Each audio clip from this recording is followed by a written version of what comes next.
Well, good morning. I'm Martin Tyner with the Enoch Wildlife Rescue, and the star of the show, of course, is Scout, our golden eagle. And so we're here today, and we're going to be talking about eagles and bald eagles and golden eagles. And you got a feather out of place there, big guy. How come? Are you dropping a feather? Oh, there it goes back in. That's my boy. And so we're here for an hour to visit with you folks and talk about the foundation. And today we're going to talk about eagles and here in North America we have two eagles in North America. We have the bald eagle, which is a sea eagle. We have a golden eagle, which is what Scout is, which is called a booted eagle. And so we'll talk about the different kinds and show you some pictures on how to identify them and that kind of stuff, and maybe a couple of stories about Scout and my friendship together and that kind of stuff. And so if you guys have questions, please feel free to ask questions because that's kind of what we're here for. Well, We again, got a Scout, we got a go first ahead. message from Carolyn. Hello everyone, such beautiful ambassadors. They are we love these guys, and all of our ambassadors are just beautiful creatures and intelligent and wonderful animals to work with. And of course, Scout's the star of the show. You know, Scout and I've been together for 20 years. He was what was considered a depredation bird, which means a farmer was threatening to shoot him, and I was basically called in to drive up to Wyoming, trap him, or remove him from the situation before he got shot. And he was 2 years old at the time, and so he's 22 years old. And like I said, we've been best friends for 20 years, so that's been an amazing friendship that we've developed.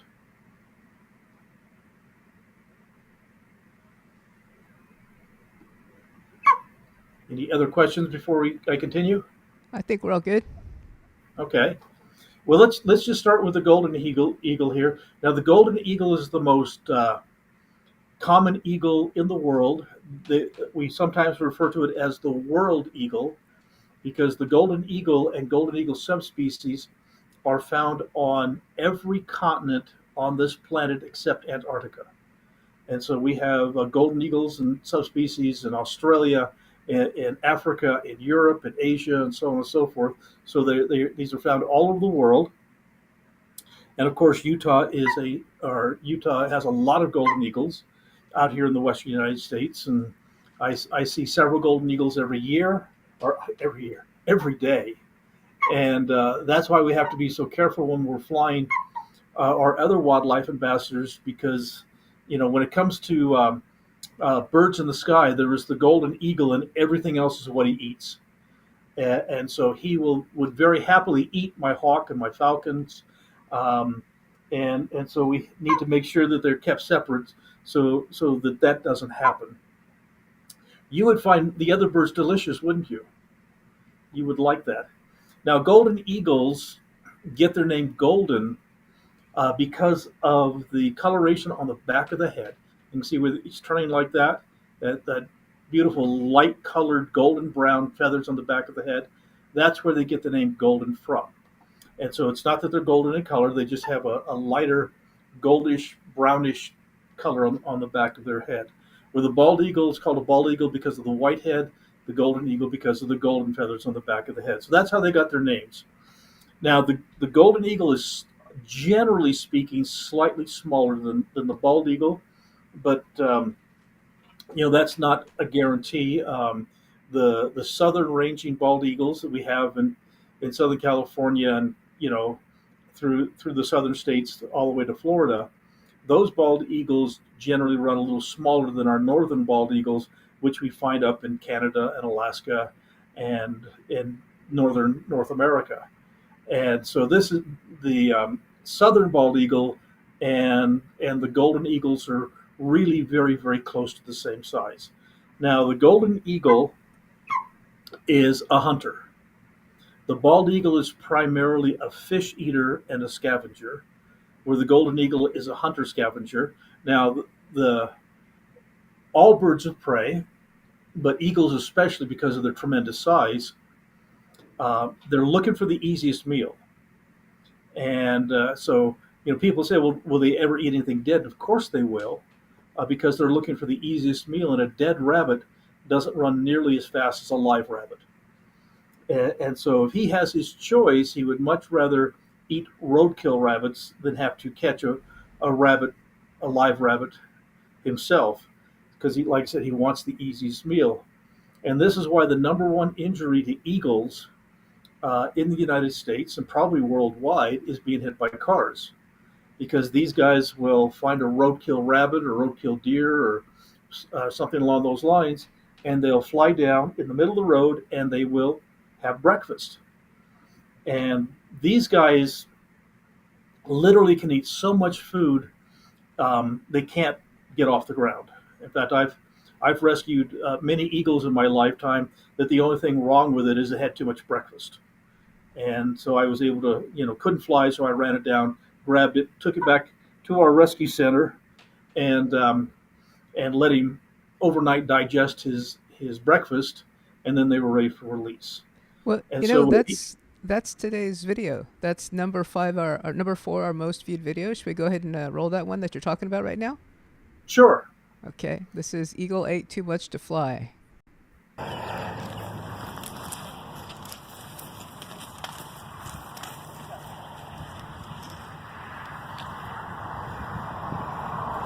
At this moment, I can't see an injury.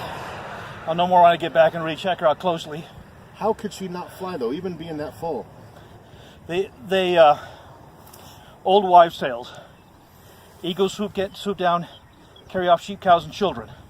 No, an eagle's capable of carrying about a third of its body weight into flight, which basically means this eagle can carry about 2.5 pounds. If she's got 2 pounds of food, she has a real hard time getting off the ground. We gave her a complete physical last night, and we could find absolutely nothing wrong with her. Now, right here, there's actually still food right here.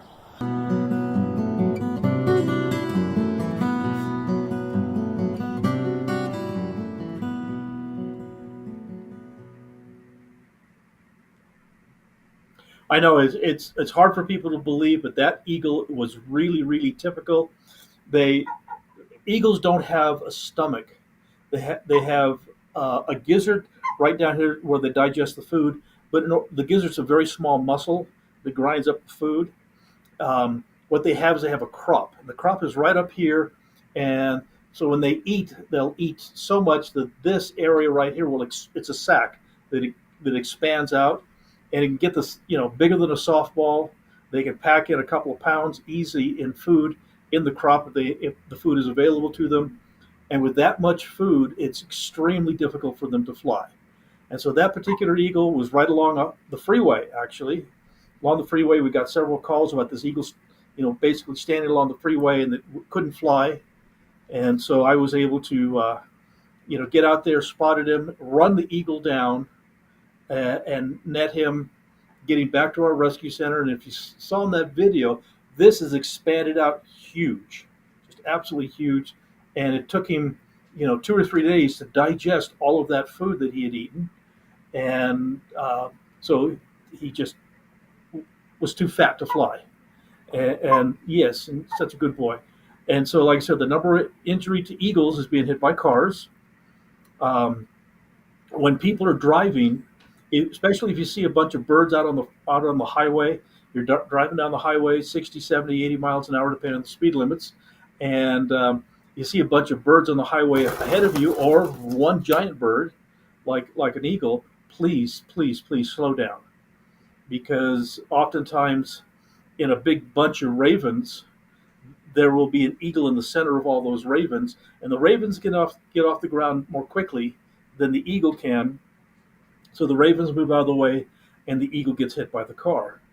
And it can do a lot of damage. I can't tell you how many broken grills and broken windshields and those kinds of things that I have seen that when people have hit eagles.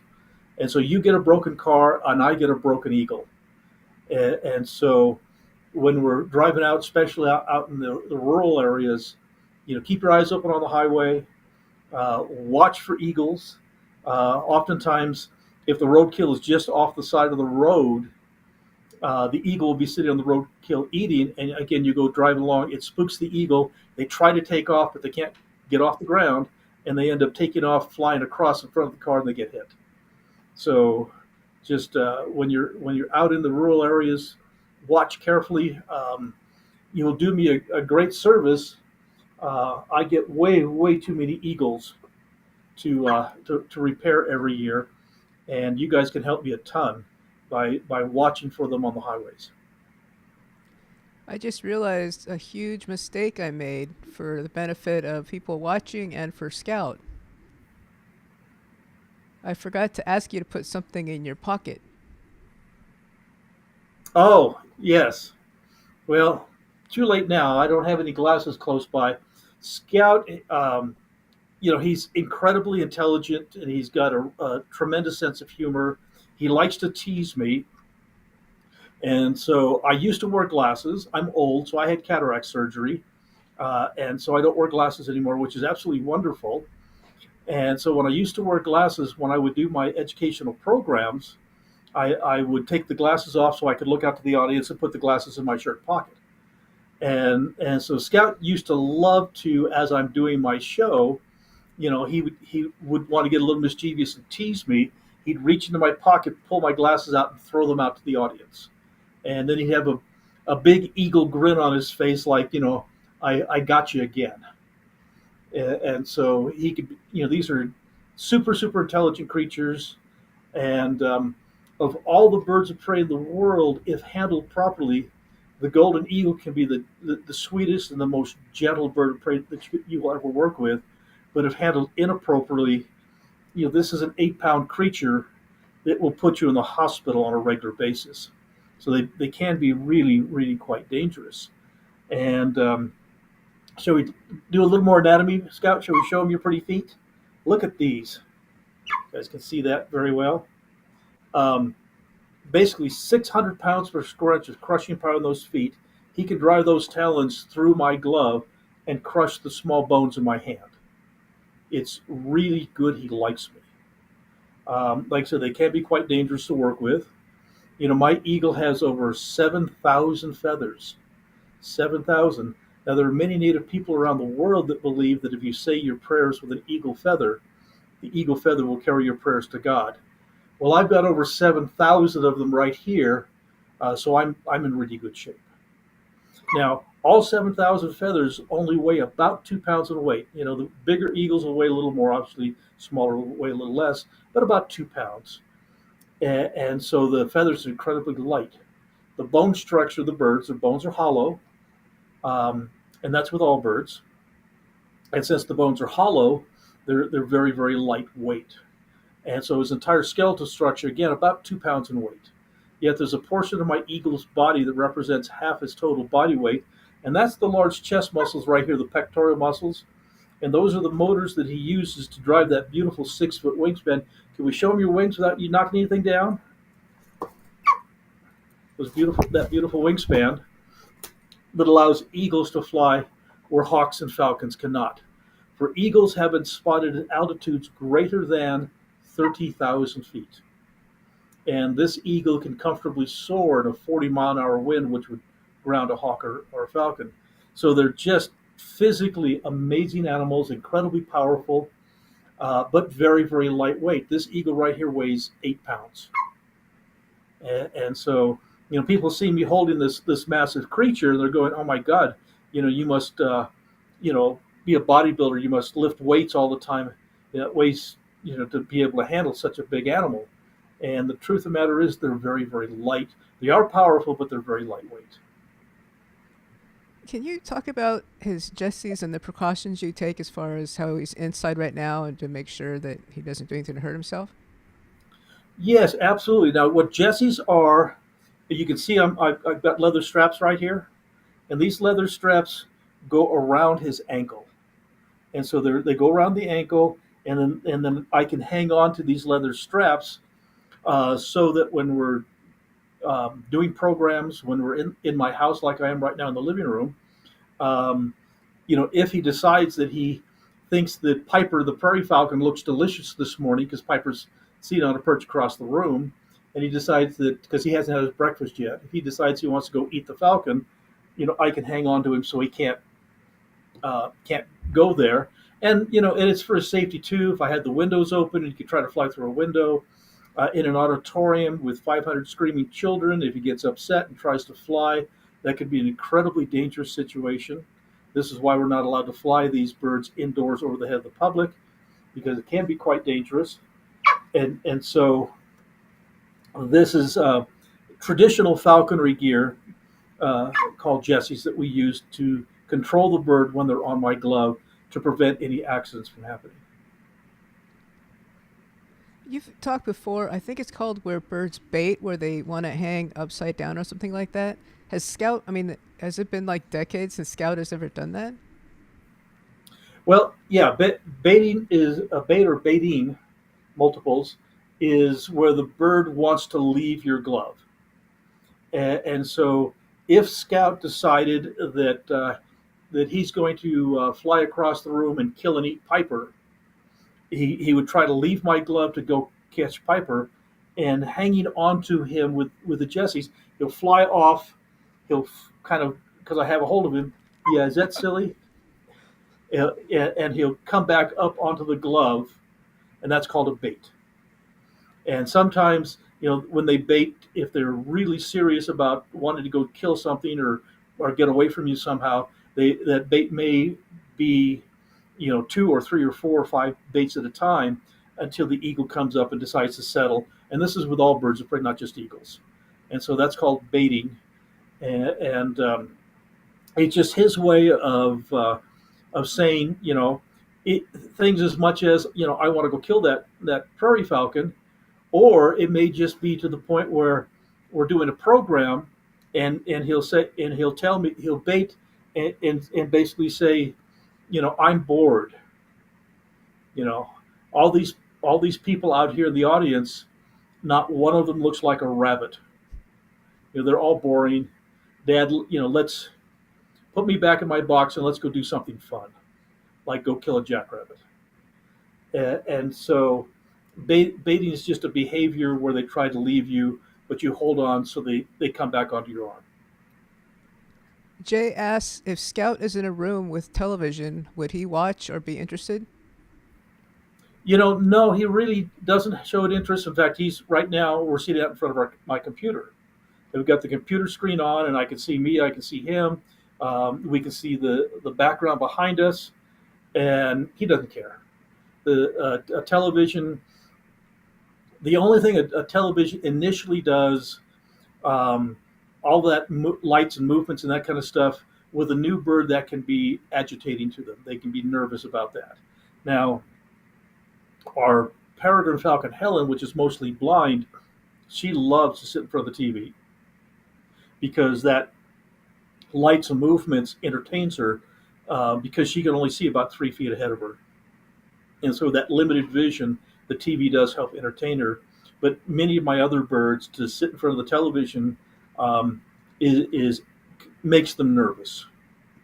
But again, Scout and I've been together for more than 20 years, and so he doesn't care. The TV doesn't mean a thing to him. Can you tell the story about when Scout was in his box and there was a very strong wind? Scout was in his box with a strong wind. You remember that? You told me once you were out at a presentation, I think at the Gap, and it was super windy. And Scout was in his kennel. And the box blew over. Uh-huh. Yeah, that does happen. Indoor programs. This is his box right here. This is his travel box. This is not what he lives in. He lives in a chamber that's 10 feet wide and 20 feet long. That's his chamber, and then he flies around in the eagle flight chambers, and then he gets to go hunting. But this is for transporting. This is how we get him, to our shows and out on the desert to go hunting. And the box is really, it's an airport kennel. It's fairly lightweight.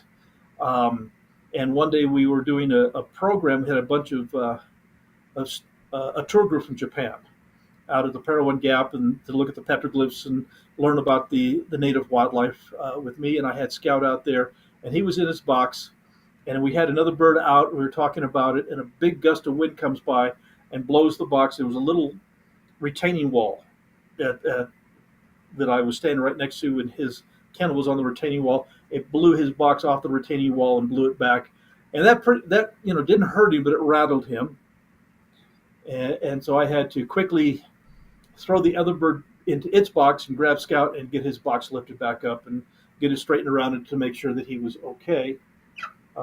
So little accidents like that happen when you're outdoors. Just What did he do? How did he behave after that happened? well, he was a little angry. Like again, he didn't understand. He's sitting. His box is his safe place, and all of a sudden it blows over, and it's very much agitated him. And I had to be very careful in handling him because these guys can hold grudges, and he certainly let me know by the pressure in his feet that he wasn't happy. Has he been flying free in the big chambers at the rescue center? No, he's been flying free in our 40-foot chamber here at my house, but again, this is the time of year where we do try to sneak out with him a few days a week and just let him fly free and soar. Unfortunately, we don't have any jackrabbits for him. The problem with an eagle is I can take my hawk almost anywhere. I can take Bell almost anywhere that there are rabbits. But with Scout, we have very specific habitats that he needs to be successful. And so with an animal that's this big and this heavy, you can't just walk out through the desert and carry him because you're not going to last 15, 20 minutes before you're be damaging your arm and the rotor cuff and that kind of stuff. So anyway, we have to go to a place where there's a ridge that he can soar at and hopefully have rabbits down below the ridge.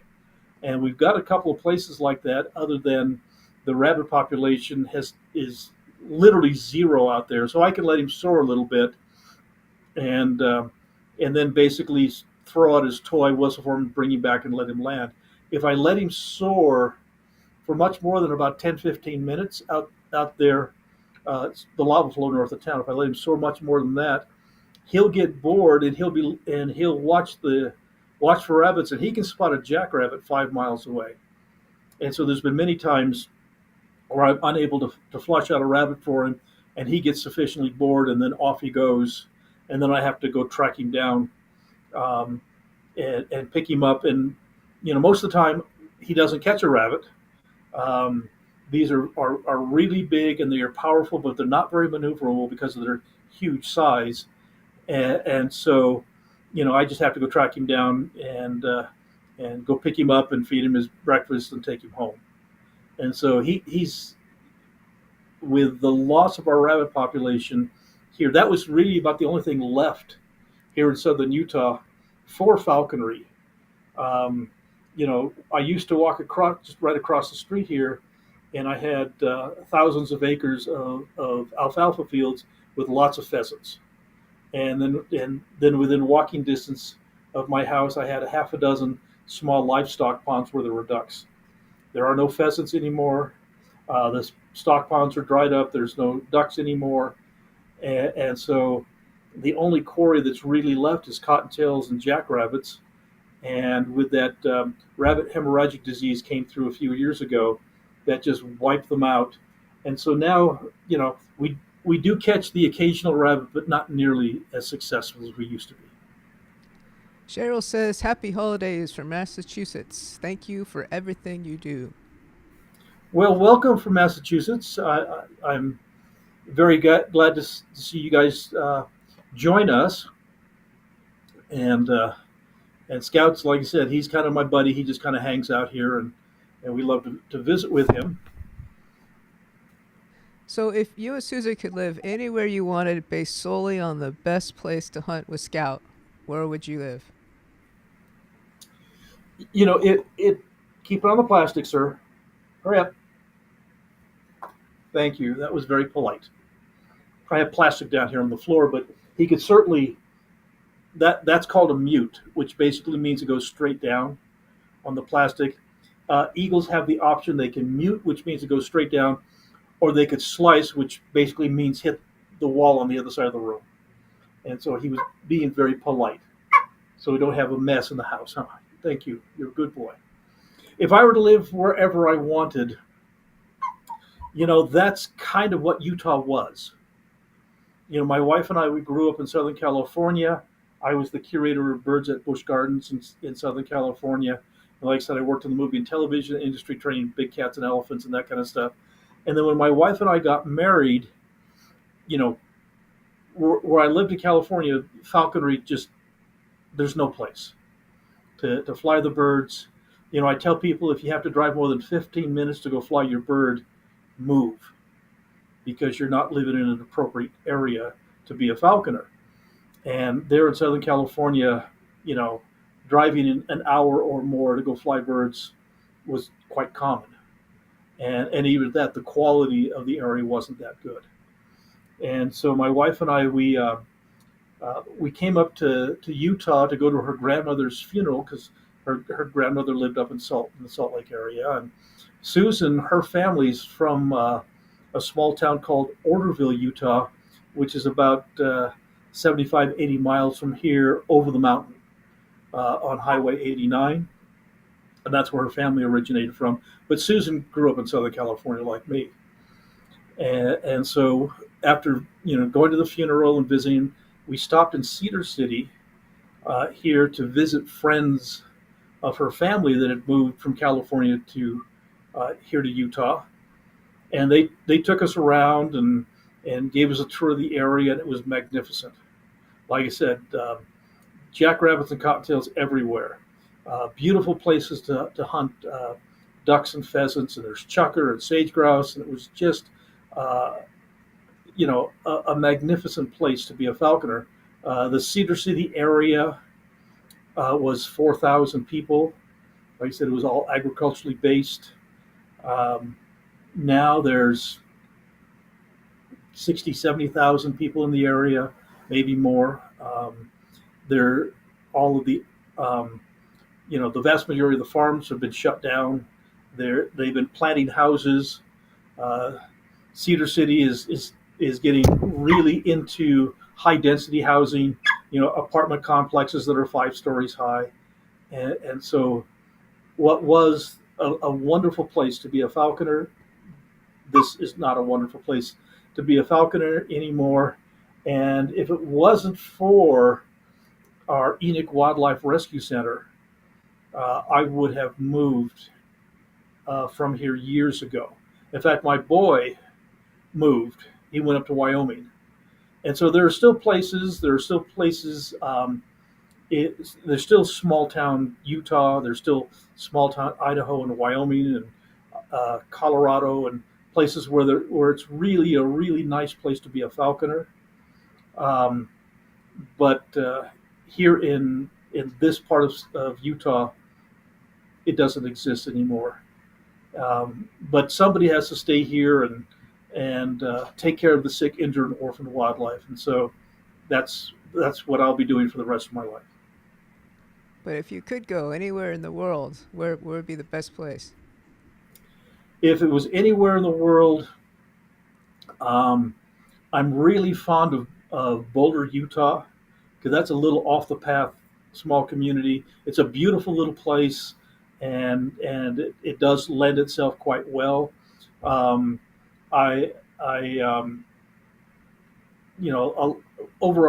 off of Highway 89 and the more rural eastern part of Utah is quite wonderful. I don't like to go a whole lot further north. We get enough cold weather and enough snow here for my liking.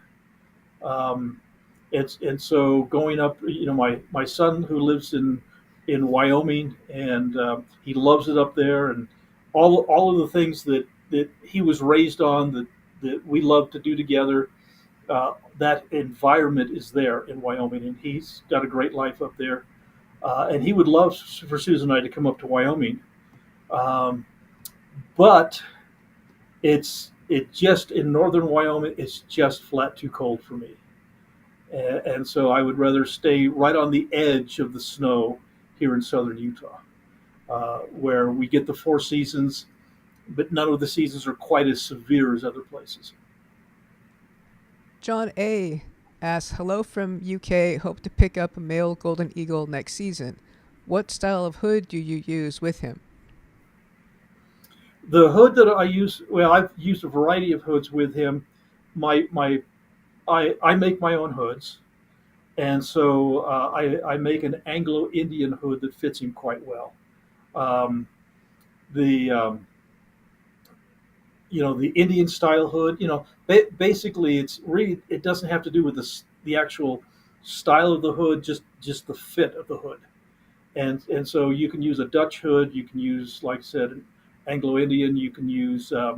There's quite a few hoods now out there that come from the Middle East that are kind of unique and quite pretty the way they're made.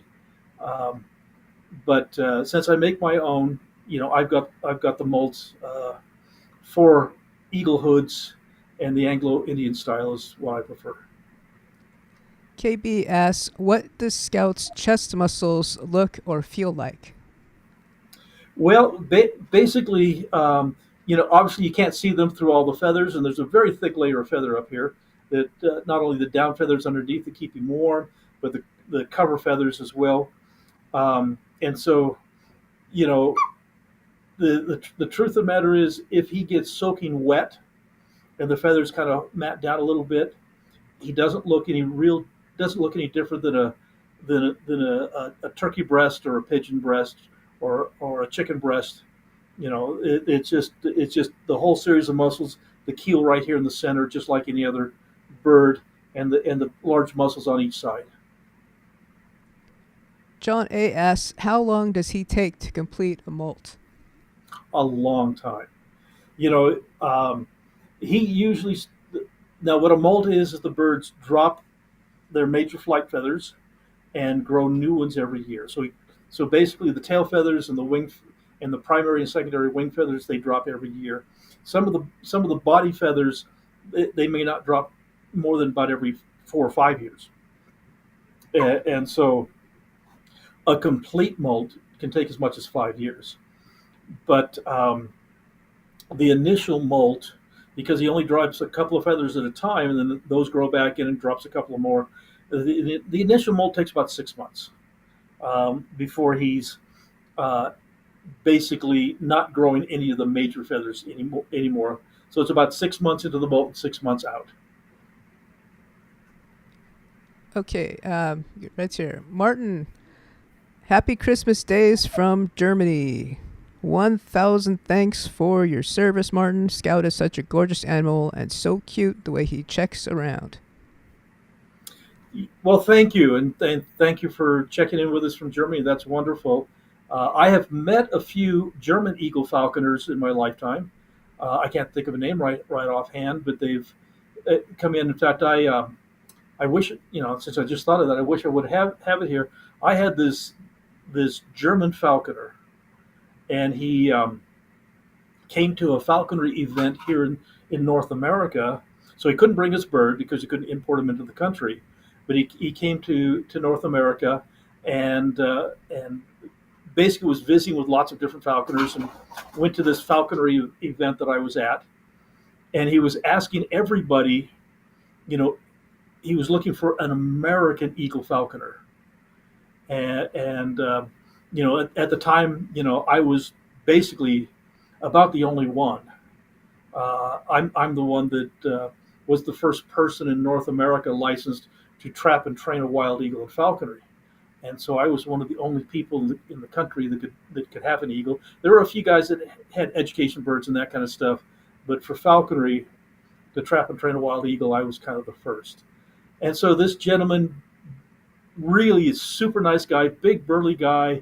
He comes up and he's really excited to meet me, and we visited for a little while, and he got to see my eagle at the time, and we had a wonderful conversation. And we were outside, and it was wintertime, and it was cold, and that kind of stuff. And I had at the time, I think I had a baseball cap on that I was wearing, and he went to his rental car that he had and came back with this fur, this not fur, kind of black, hat with silver around the edges, and the flaps would fold down and cover my ears, and it was this really really neat winter hat. And he came back and he handed me that hat, and he says, "You're an eagle falconer. You need an eagle falconer's hat."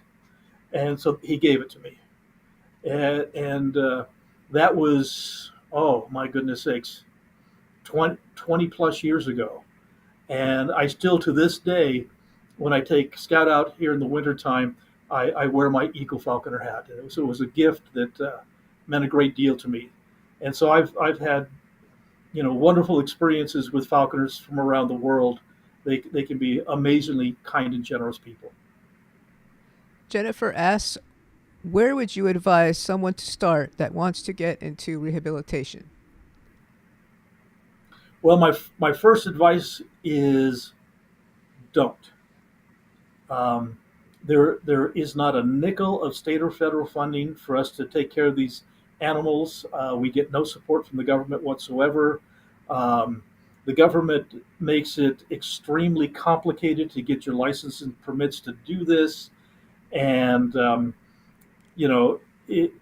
it's people say, well, I would like to do the job that you do. I think this is a wonderful way to make a living. I'm going, no, this is not how you make a living. You literally have to have an occupation so that you can volunteer to do wildlife rescue. And so, my wife and I own a dog grooming shop. That's how we make our living. And so the wildlife rescue is not my occupation. It's my life's work. And so if those words haven't discouraged you, wonderful. Then what you have to do is you have to contact your state fish and game, get all the rules and regulations governing it. You need to find a wildlife rescue facility that is up to date and current and active, that you can apprentice under for at least 2 years, and then depends on the animals that rescue center does. Depends on what qualifies you as to be a rehabber. If the rehab facility does songbirds and hummingbirds and things along those lines, they don't do raptors, then you can't do raptors. You have to have the 2 years working for a facility that does raptors. If you have a facility that does birds but doesn't do mammals, then you're not qualified to do mammals. And so it's a very, very long and difficult process, and we're desperate for people to become wildlife rehabilitators, because the vast majority of rehabbers are very old, like I am, and most of them have retired and stopped, and there are very, very few of us left. So we're in desperate need of people that are willing to do that, but you have to have the passion for it, or it just won't work. Martin from Germany adds, the hat has its origin in more eastern Germany regions. I'm not that word, I don't know, but it's comfortable, warm indeed. Absolutely. Now I really can't tell you, because it was a good 20 plus years ago, exactly where he lived. But what a wonderful, just a wonderful guy. Great stories. We just had a wonderful time together, and the hat, it meant an awful lot to me that he was willing to give, and it was his hat. He went back to his car, and so, like I said, he was on vacation here in North America. It wasn't something in his closet back home. It was his that he brought over here, not so much as a gift to me, but his kindness meant the world to me. And so if he's out there, who you are, and if you'd like to send me an email, I'd love to get in touch with you again. It's been a long time, but thank you. John A. asks, would you recommend any falconry books that cover eagle falconry? Again, there are some books that are kind of both falconry and going to eagle falconry. There's a book that's that's called Falconry. It's by the authors. I think his name is Humphrey, and it's a general falconry book, but he does talk somewhat about eagles. Um, the only difference between flying a hawk versus flying an eagle is eagles are first of all significantly larger, heavier, less efficient as far as a hunting bird is concerned, and because of that, you have to have extra patience.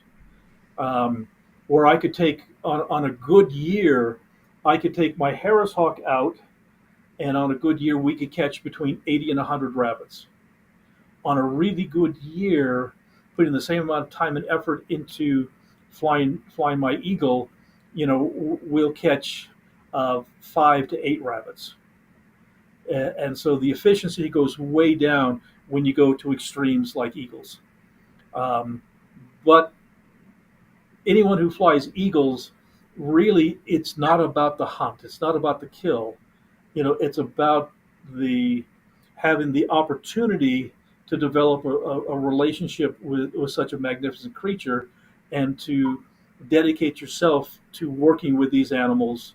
I've been working with eagles. My first eagle was when I was probably 13, 14 years old. Back in California, the Fish and Game brought me one that was a young one that was starved to death. And so I've been working eagles for a very, very long time. And, it's just a magnificent animal to develop that relationship. But if you want the efficiency of hunting, then you'd be much, much better off with a goshawk, a Harris hawk, a red-tailed hawk, the hawks, and even the falcons. Though the hawks can be more efficient, even the falcons are far easier to work with than the eagles. Robert C. is here. Says, hi, everyone from the canal in, I'm going to say this wrong, Stratfordshire? I don't know. England. I know England. Stratfordshire. Yes. Sire? I don't know. I'm such a dumb American. Welcome. Sorry, Robert. Well, welcome to Utah. And, I love having all of my international friends, pop in and say hi. And so it's really, really great to hear from you guys. Hey, MV, seems like wildlife rehabbers I've dealt with live outside of the suburbs. I don't suppose there are any grants for nonprofits to acquire a property? Well, there is, and the thing that you have to understand is it depends on the municipality. Our local electric company, Rocky Mountain Power, donated to my nonprofit $1 million worth of property to build a permanent wildlife rescue facility and a nature park for the children of Utah. And for 25 years, every time we'd raise a little money, we'd do a project at the nature park. And unfortunately, Cedar City is where it was, on the east side of Cedar City. And I live actually outside of Cedar City in a much smaller community called Enoch. And unfortunately, Cedar City does not want a rescue center, does not want a nature park. They're all about development. They're all about high density housing and shopping centers and that kind of stuff. And Cedar City basically did their best to drive us out. And so we're no longer building the nature park in Cedar City. We have the properties for sale in the canyon, and it's a beautiful, beautiful, perfect place for a nature park. But Cedar City pulled all sorts of dirty tricks to get us out. And because I didn't live in Cedar City, I live here in Enoch. When Enoch, our small city, when the mayor and the city manager and the city council found out about what Cedar City had done, the mayor and city council, city manager contacted me, and they said, please, Mr. Tyner, don't move. You've been a major asset to our community for more than 40 years. What can Enoch do to help you? And so Enoch leased us a small piece of ground, 5 miles from my house, just here in Enoch. to build a permanent wildlife rescue facility. And so we have left Cedar City. We built our brand new Enoch Wildlife Rescue Center here in our little city of Enoch. They leased me the property here in Enoch for $1 a year for the next 100 years, with the right to renew the lease twice at the same price. And so we've got the property tied up for like 300 years.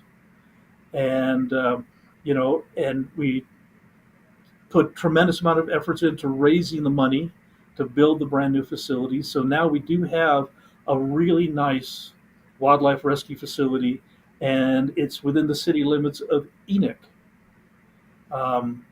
So it really depends on the municipality. If you don't have the municipality where you live in support of what you're trying to do, you might as well be beating your head against a wall, because you're not gonna get anywhere.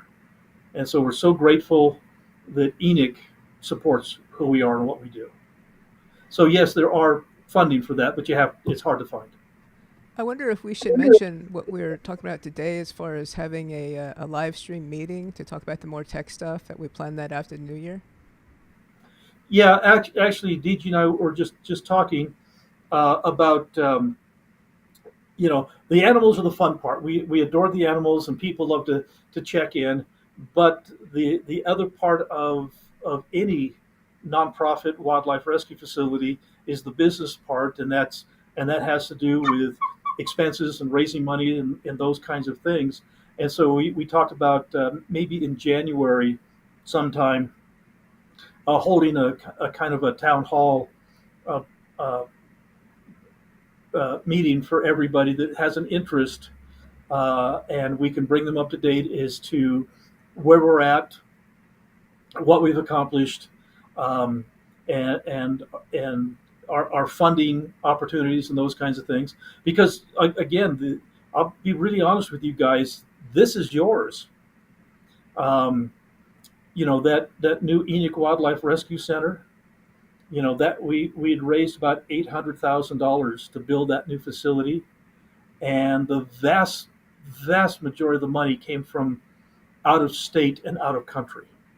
And so for all of you all over North America and all of you all over the world, the reason that there is an Enoch Wildlife Rescue Center is because of you guys and your kindness and your generosity to support the work that we do. And we need to be responsible and basically sit down and answer any questions that you have and talk about the business side in a meeting in January. So if you would like us to do that, please let us know. But that's kind of our goal right now, is to bring everybody up to date. Okay. Oops, I kind of got. Here we go. SK asks, is Scout trying to cough up a pellet? No, he does yawn. He gets kind of bored, and as you can see, he's got a foot. He's staying on one foot, and this foot is kind of stretched out, and so he's just completely dead relaxing. And he does get bored, and he yawns quite a bit. But when he casts, it's a faster. It's not just a big yawn and close his mouth. It's bobbing his head and opening his mouth until the pellet. Now, for those of you that don't know, all birds of prey regurgitate a pellet. They sometimes call it an owl pellet, but all birds of prey regurgitate. And it's the fur, the feather, the bones, the stuff that's non-digestible that they consume.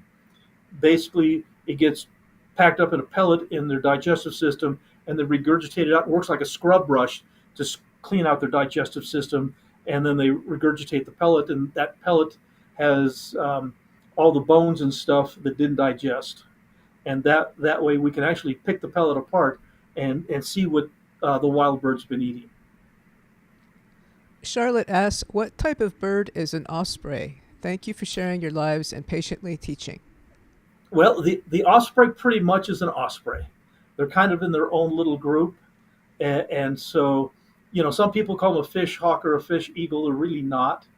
They're an osprey. And in some birds of prey groups, there's may only be one. The Harris hawk is a hawk but it's classified in hawks. We have buteo, which is broad-winged hawks, and we have accipiter, which is forest or short-winged hawks. The Harris hawk is neither. It doesn't fit into either group. It's what's considered a parabuteo, and so it's in its own little group. And so the offspring is pretty much the same thing.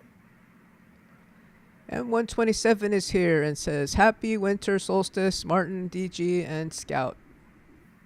Well, thank you. And that's kind of one of the things that I kind of wanted to talk about. My favorite day of the year is the winter solstice. And, to be honest with you, I'm not a big celebration guy. And so, I'm not a big Christmas guy. I'm not a big Thanksgiving guy or Easter guy or any of that kind of stuff. But the solstice is important to me. For me personally, it's the shortest day of the year. And so basically this is the last day of our short days. And starting tomorrow, the sun will be in the sky for maybe just a few seconds longer than it was today. But it kind of gives me a positive feeling of hope that the winter will come to the close and the spring will come, and we'll have all the birds will go through their nesting, and we'll have a beautiful summer and fall and that kind of stuff. So the winters, I kind of personally celebrate the winter solstice. Sometimes with my family. Sometimes it's just me. We've got a place out north of us here called the Parowan Gap, and it has a solar calendar that represents the winter solstice, the summer solstice, and the spring and fall equinoxes. And you go stand on a stack of rocks called a cairn and watch the sunset, and it kind of revitalizes me that the darkness is going to start going away with more light and more positive. And so I thoroughly love the winter solstice. It means a lot. So Scout was just picking at his Jessies, and it made me think of your story about how Belle and her Jessies is a whole different ballgame. Yeah, Belle, my Harris hawk Belle, when she gets bored, Scout picks on his Jessies like you see him doing right here, and he's just mostly playing with them, and he doesn't really damage them too much. And so a pair of Jessies can last Scout a couple of months before we have to replace them. But with Belle, she gets bored and she'll tear them off, and so she can sit down. And there are days when I'll put a brand new pair of Jessies on Belle, and I'll come back an hour later and they've been chewed completely off, and I've got to put a new pair on her. And then sometimes she'll go a week or two before she destroys them. And a real common Jessie use today is parachute cord, because it's lightweight and it's extremely strong. And so like Piper over there, his Jessies are made of parachute cord, very light, very simple to make and to work with. Belle will not allow me to keep parachute cord Jessies on her. Like I said, I'll put parachute cord Jessies on her, they're chewed right off. But she'll leave leather ones alone. And so with Belle, I could probably get a week or maybe 2 weeks at the most off a pair of Jessies, leather ones only for Belle. And so each bird has their own personalities and their own likes and dislikes, and so they have their days. MV asks, have you ever had to rescue or rehab the same bird more than once? Not that I know of. Again, when the birds are released back to the wild, we're not allowed to ban them. And so, as far as I know, all the birds successfully went on their way and had a second chance at life. I would feel really, really bad if I released a bird and a day or two later I came across and I knew it was the same bird and brought it back to the inn. Thought I had that turned off. So why don't we bring up the pictures? Well, I was thinking we could save that for the next time Scouts can be around, because we wanted to talk about the next injury from the critters on the Decorate Martin graphics. Okay. So we are at, today is 21. The winter solstice. Fingers. Many, many scratches from many, many critters. You know, I get asked all the time, do I ever get bit when I'm working, especially with the wild animals, but certainly my wildlife ambassadors as well.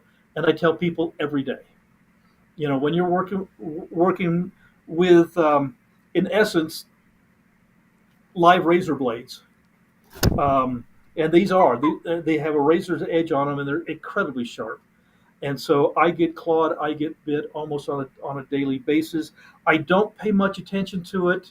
I could be doing one of my shows in public, and I can kind of reach up and pet Scout, and he'll kind of just gently rub one of those razor sharp talons across my hand, and I'll bleed like mad. And people will look at me and they'll say, "Oh, you're bleeding," and I says, "Really? Oh, okay." It's fine. You know, that I for the most part don't even recognize that I'm bleeding.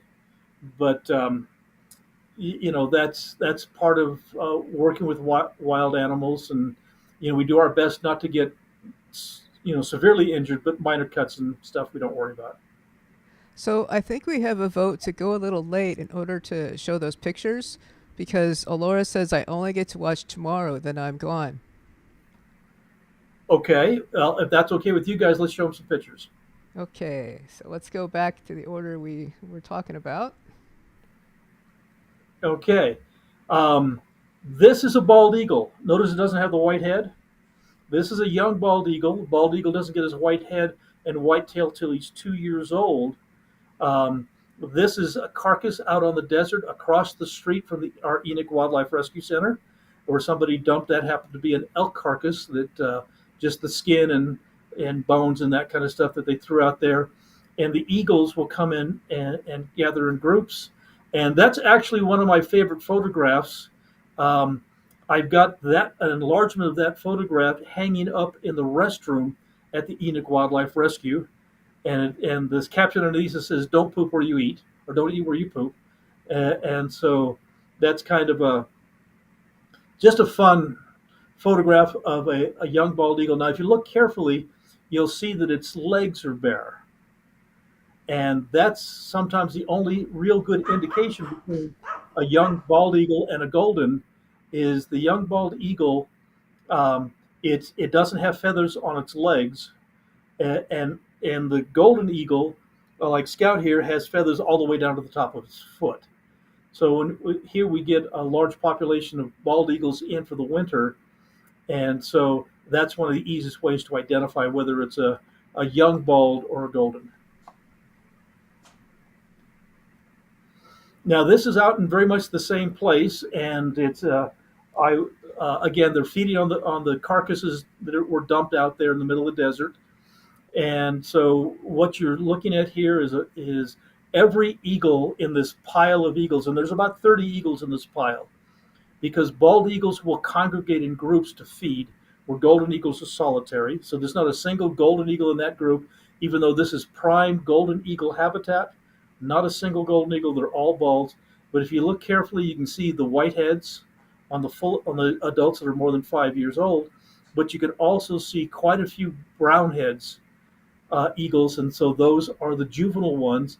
And what we're seeing in this particular picture is there's about 2 to 1 juvenile bald eagles to adults in this particular shot. Now this is a great picture. I took all these photographs, so you know, the eagle that's right up front, you can see the white head, that's a bald eagle, and the 2 eagles that are behind it are both juvenile bald eagles, but these are white-bellied bald eagles. And so As a juvenile, they don't get the white head and tail till they're 5, but there is a genetic predisposition. It's kind of a weird thing. In fact, the bald eagle we have at the rescue center is a juvenile white-bellied that has the feather problems. And so if you look to the left of the 2 white-bellied bald eagles at the bald eagle, the juvenile bald eagle, it's up front, you will see its chest is brown. And so the brown chest is more normal with the bald eagles. And so for every white-bellied bald eagle, there's probably a few hundred, if not thousands, of typical marking bald eagles with the brown chest. And so to get a photograph with 2 white-bellied bald eagles, facing each other, where you wings up, and so that's one of my favorite photographs that I've taken. So that's kind of how we tell the bald eagles. They look a lot, as juveniles, they look a lot like this. They don't have feathers to the top of the foot. So that's an easy way to tell. If you see the leg right here is bare, it's a bald eagle. If it's feathered to the top of the foot, it's a golden. And so here in southern Utah, we have an extremely large golden eagle population. And so there are year-round residents, but the bald eagles come down for the winter time. And so our eagle population, basically explodes when the bald eagles get here. But if you watch carefully, you'll be able to tell the difference. Well, shall we wrap up? I guess so. I appreciate all you guys kind of coming and hanging out with us, as Scout and I, and we will certainly do this again. And I guess we'll be back again tomorrow and do a little more critter talking. But thanks, guys, for visiting with us.